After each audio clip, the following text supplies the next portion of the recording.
اس کا انہوں نے تنازع بھی بھگتا، لیکن جب ان کی محنت جو ہے وہ رنگ لے آتی ہے، جب وہ ساری چیزیں آپ لوکل زبانوں میں جو ہے وہ اس کو ٹرانسلیٹ کرتے ہیں اور ٹرانسلیٹ کر کے وہ لوگوں میں بہت تیزی سے یہ ساری چیزیں پھیلنا شروع ہو جاتی ہیں۔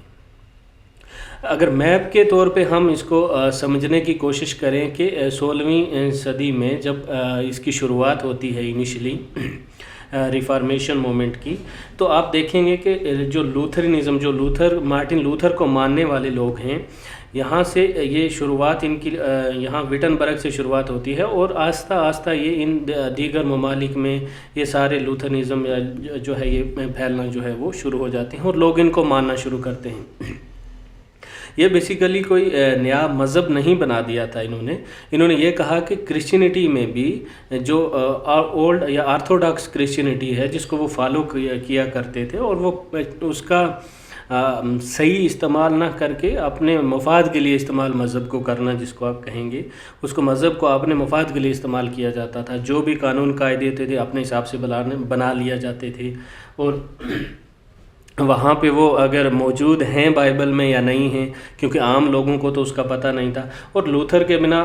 جو اس کے بعد جو دوسرے لوگ جیسے کیویلین کی ہم بات کریں گے، ایگلینزم کی بات کریں گے، تو ان سارے لوگوں نے بھی جو ہے وہ اس چیز میں حصہ لیا، اور ان لوگوں کے فالوور بھی جو ہے وہ بڑھنے لگے۔ اب آپ دیکھیں گے کہ مختلف جو پارٹس ہیں یہاں پر بھی جو ہے وہ مختلف لوگ جو ہے وہ پروٹیسٹنٹ مومنٹ کا جو ہے وہ حصہ بنتے ہیں، ریفارمیشن مومنٹ کا جو ہے وہ حصہ بنتے ہیں، اور پوپ اور چرچ کے اگینسٹ میں جاتے ہیں۔ اس کی ایک اہم وجہ یہ بھی تھی کیونکہ وہاں کے جو اس وقت کے بادشاہ لوگ تھے وہ بھی کمپلیٹلی جو ہے وہ ان کے خلاف ہو چکے تھے، کیونکہ وہ بھی فلی اور فری ہینڈ جو ہے وہ کوئی بھی کام جو ہے وہ نہیں کر پاتے تھے، کیونکہ چرچ کا اور پوپ کا انٹرفیرنس وہاں پہ بہت ہوا کرتا تھا۔ تو اس کے بعد اگر ہم دیکھتے ہیں کہ 1545 to 1620 تک آتے آتے یہ اپنی پیک پہ پہنچ گیا، لگ بھگ آدھے سے زیادہ یوروپ میں جو ہے نا مختلف ممالک میں جو ہے یہ پھیل گیا ریفارمیشن مومنٹ۔ اور اب جو ہے وہ چرچ کی جو ہے وہ کنٹرول جو پاور ہے وہ آہستہ آہستہ جو ہے وہ کم ہونے لگی، اور جتنے بھی یہ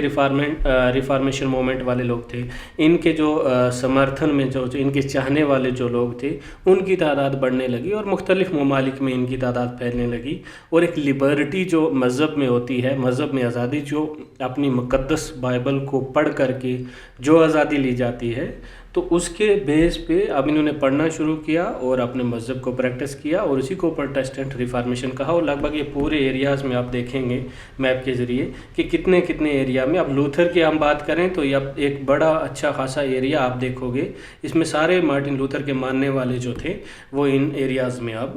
پھیل چکے تھے۔ اس کے بعد اگر ہم بات کریں کہ آخر اس کے کچھ اسباب کیا رہے ہوں گے، یا کچھ مین کازز جو ہیں وہ کیا رہے، اگر موٹے موٹے طور پہ ہم بات کریں تو ریلیجیس کاز کی ہم بات کریں، مذہبی اسباب جو ہے وہ کیا رہے ہوں گے اس وقت میں۔ کرپشن ان کیتھولک چرچز میں آلریڈی بات کر چکا اس پہ کہ کرپشن اپنے عروج پہ تھی، جو بھی وہاں پہ چرچ یا اس کے جو پوپ یا کلیرجی ہوا کرتے تھے وہ جتنا چاہتے تھے کچھ بھی وصول کر لیا کرتے تھے، کر سکتے تھے آن دا بیسس آف دیٹ، کہ وہ کہتے تھے کہ بھئی یہ ساری کی ساری چیزیں ہمارے مذہب میں ہیں، اس لیے آپ کو اس کو ماننا پڑے گا، اور وہ ایک انڈیپینڈنٹ جو ہے وہ اپنا ایک انجوائے اور لگژریس لائف جی رہے تھے۔ حالانکہ وہاں کے معاشرے کے حالات یہ تھے کہ وہ لوگ بہت ہی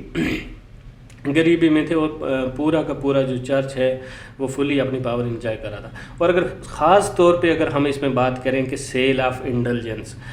سیل آف انڈلجنس ہوتا ہے کہ آپ معافی نامہ،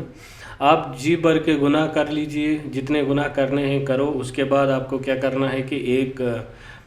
فائن، ایک آپ فائن کہہ لو، وہ فائن بھرنا ہے، کس کو؟ آپ کو پوپ کو چرچ میں جا کر کے وہ دینا ہے کہ آپ نے یہ گناہ کیا، یہ غلطیاں کی۔ ہر انسان کو مرنے سے پہلے وہ ساری چیزیں آپ کو جا کر کے چرچ میں ایکسیپٹ کرنا پڑے گا کہ ہاں میں نے یہ غلطی کی ہیں، اور اس کا آپ کو فائن بھرنا پڑے گا، جو ایک اچھا خاصا اماؤنٹ تھا۔ آپ جتنا اچھا خاصا اماؤنٹ دے دو گے، آپ کی سزا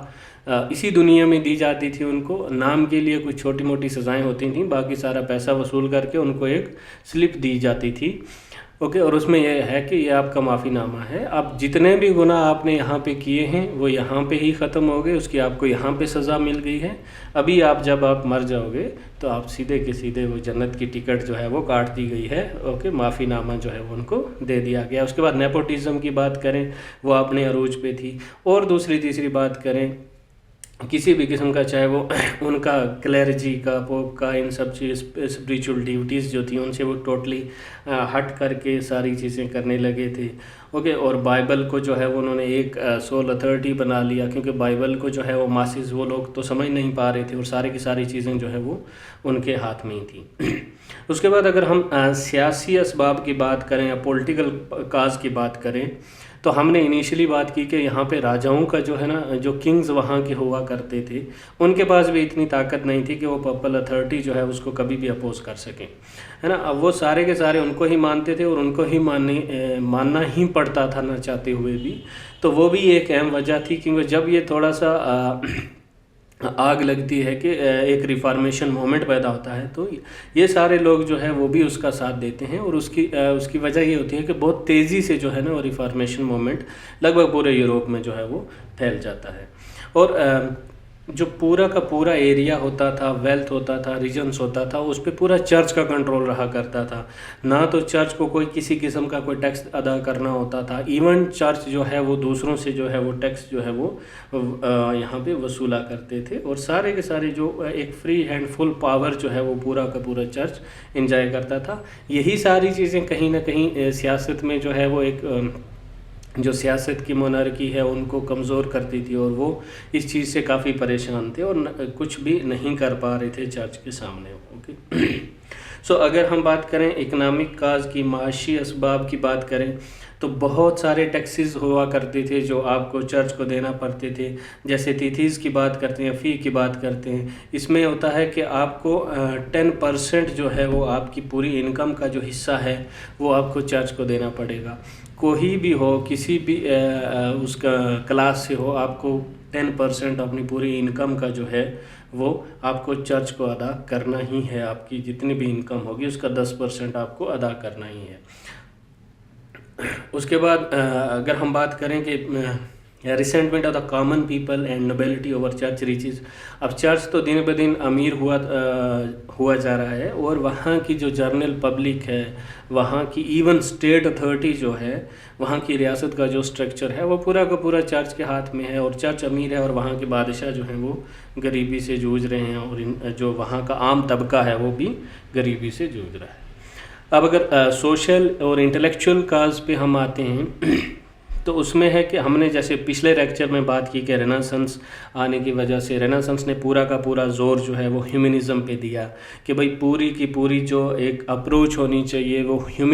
ہومنسٹ ہونی چاہیے، انسانیت پسندی پہ ہونی چاہیے، نہ کہ کسی مذہب کے بنیاد پہ یا کسی اور دوسرے تیسرے کاز پہ ہونے چاہیے۔ اب آتے آتے اس دور میں یہاں پہ ایک ہیومن ویلیو جس کو آپ کہو گے، وہ کہیں نہ کہیں معاشرے میں جو ہے وہ آ چکی تھی، اور اس کا ایک اچھا خاصا جو اثر جو ہم نے دیکھا ہے وہ ریفارمیشن مومنٹ، اور ایون کہ اس کے بعد بھی جو ہے وہ سارا اثر دیکھا جائے گا پوری یوروپ میں۔ اب اس کے بعد پرنٹنگ پریس کی بھی اسی وقت میں ایجاد ہو گئی، اور اس سے ہوتا کیا ہے کہ جتنی بھی کتابیں جو ہے خاص طور پہ بائبل کی بات کریں، جتنے بھی مختلف لوکل زبانوں میں اس کو ٹرانسلیٹ کیا گیا، اور وہ بڑی تیزی سے چھاپ دی گئیں، اور چھاپ کر کے وہ بہت تیزی سے پھیلی گئیں اور مختلف لوگوں تک پہنچنے لگیں، اور ایک عام انسان بھی جو ہے وہ بائبل کو پڑھ سکتا تھا، مقدس بائبل کو سمجھ سکتا ہے، اور سمجھ کر کے جو ہے وہ اپنے ریلیجن کو پریکٹس کر سکتا ہے۔ اب یہاں پہ لوگوں کی لٹریسی ریٹ کی ہم بات کریں تو یہاں پہ پریس بھی آ گیا ہے، ایک رینیسانس ہے، تو ہیومنسٹک اپروچ بھی ہے ہمارے پاس، اور لوکل لینگویجز میں مقدس بائبل بھی موجود ہے، تو یہاں پہ جو ہے اب لوگوں میں ایک تو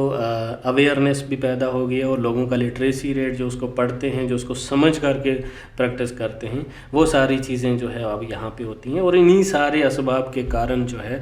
وہ پروٹیسٹنٹ ریفارمیشن کی شروعات ہوتی ہے، اور وہ بہت جلدی جو ہے وہ پورے یورپ میں پھیل جاتا ہے، اور مختلف ریاستیں جو ہیں وہ اسی کی بنا پہ وجود میں آتی ہیں۔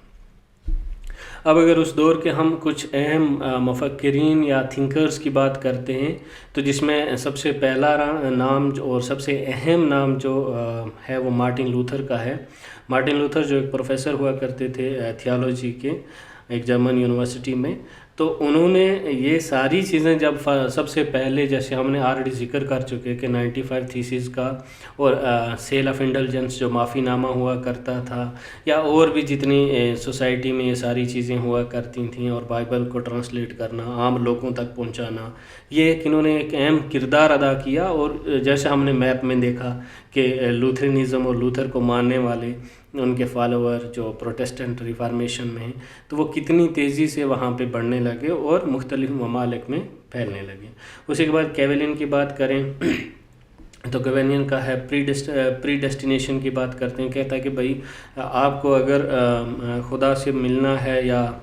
گاڈ سے ملنا ہے تو آپ اپنی جو ہے وہ عبادت کے ذریعے اس سے ملیں، اور پڑھ کر کے ملیں، سمجھ کر کے ملیں، نہ کہ کوئی ڈائریکٹ آپ کو یا چرچ یا پوپ جو ہے وہ ایسا کچھ بھی جو ہے وہ نہیں بتا سکتا ہے۔ یہ سب آپ کو خود سے ہی پریکٹس کرنا پڑے گا، اور خود سے ہی اپنے جو ہے وہ پڑھ کر کے سالویشن جو ہے اس کو اٹین کرنا پڑے گا۔ یہ ساری کی ساری چیزیں کیلوین نے جو ہے وہ ہمیں بتائی ہیں۔ جنیوا میں ایک ماڈرن پروٹیسٹنٹ سٹی جو ہے وہ کیولین نے جو ہے بنائی۔ اب وہاں پہ اب دھیرے دھیرے جتنے بھی آپ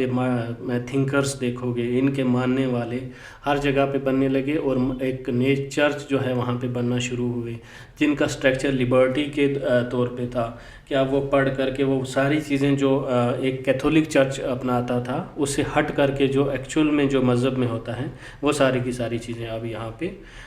جو ہے وہ پریکٹس ہونے لگتی ہیں پورے یورپ میں۔ اسی میں اگر ہم ہیلڈرچ زونگلی کی بات کرتے ہیں تو انہوں نے بھی ریفارمیشن موومنٹ میں ایک اہم کردار ادا کیا ہے۔ سیل آف انڈلجنس کو ریجیکٹ کیا، اور بائبل کو جو ہے پریچنگ سمپل ورشپ کے طور پہ دیکھا ہو کہ یہ ساری چیزیں جو ہے مختلف جو جتنے بھی یہ ریفارمر یا تھنکرز یا مفکرین آئے، انہوں نے اپنے اپنے طور پر بھی جو کیتھولک تھی ان کی مخالفت کی، اور اپنے طور پر بھی لوکل زبانوں میں اور لوکل لوگوں تک اپروچ حاصل کی، اور ان کو سمجھانے کی کوشش کی، اور کہیں نہ کہیں بہت حد تک جو ہے وہ کامیاب ہوئے۔ اور یہ ساری چیزیں جان ناکس آپ دیکھ لو، اور کہ ہینری، اتنا